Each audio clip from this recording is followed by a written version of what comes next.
Hello and welcome back to my channel. In today's video, I will show you how you can use your AI keyboard. So let's get started. So to use it, you have to follow this easy method.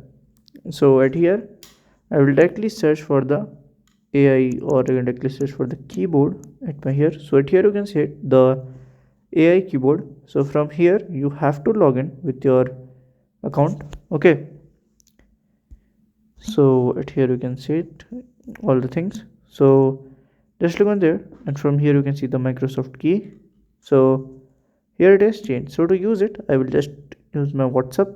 So from here I will just change it. From here you can see your AI keyboard. From here you can just type it like this. Okay, you can do the translation, you can use your GIF, you can use a sticker, then you can use many other things. So if you find this video helpful, make sure you like, subscribe and share the video. Thank you for watching.